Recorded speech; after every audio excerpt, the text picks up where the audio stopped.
All right, so we're right here, knee on stomach. We're basing all of our attacks off of this gi feed right here, but you don't have to base the cross choke off there. We just simply are to make it a little fancy, more fancy.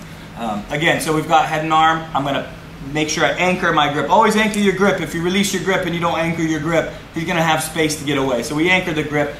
We pack our elbow in, and now, again, one of the most important details about feeding the collar, always remove the slack, okay? We're gonna feed it to our left hand. Again, we're going with knee on stomach, so we don't have a problem putting knee on stomach.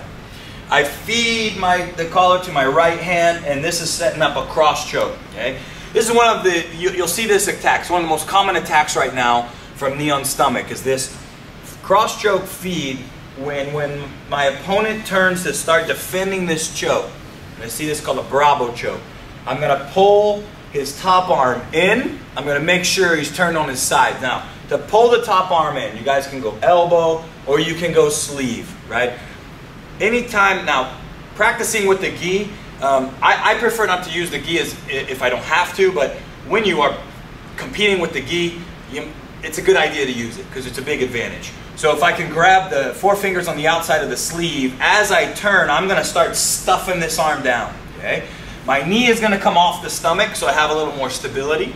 And then we're gonna do something very important on the Bravo choke. Okay, Bravo choke you can finish from a lot of different positions. I'm gonna keep this arm in front of my body, and here's what I'm gonna do that's very key. So I'm gonna take the slack out of my forearm. I'm not just gonna get excited here and squeeze, right? My shoulder has a very important role. It needs to touch the top of my training partner or opponent's shoulder. To do that, I need to straighten my arm up and then bring my shoulder down on my opponent's shoulder. I really want to keep the arm in. If I get reckless and I don't keep the arm in, he's going to pass the arm out. Now I got to go back to cross choke when I had a position that should be over. So we're going to take the slack out of the forearm, bring the right shoulder on top of his shoulder, and now I just have to bring my right elbow up towards the ceiling while keeping his hand in front of his head, and it's over, right? Bravo choke is such a strong choke. You've seen a lot of the great guys finish this. Very common right now. So again, we have a cross side. I'll show this one more time. We take the slack out. We're going to give it to our left hand. Palm faces down.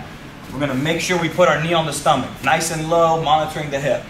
We go for our cross choke grip, and then the defense comes.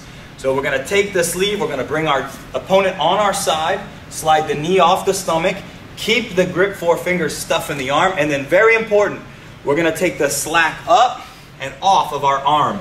That's going to make our forearm very tight on the neck here. So not just getting excited and going here. This is where you might see people have, it looks like the Bravo choke, but it's not quite finishing. We're going to make sure we take our slack up and off, and then we have the appropriate shoulder pressure to finish that cross choke to Bravo choke combination.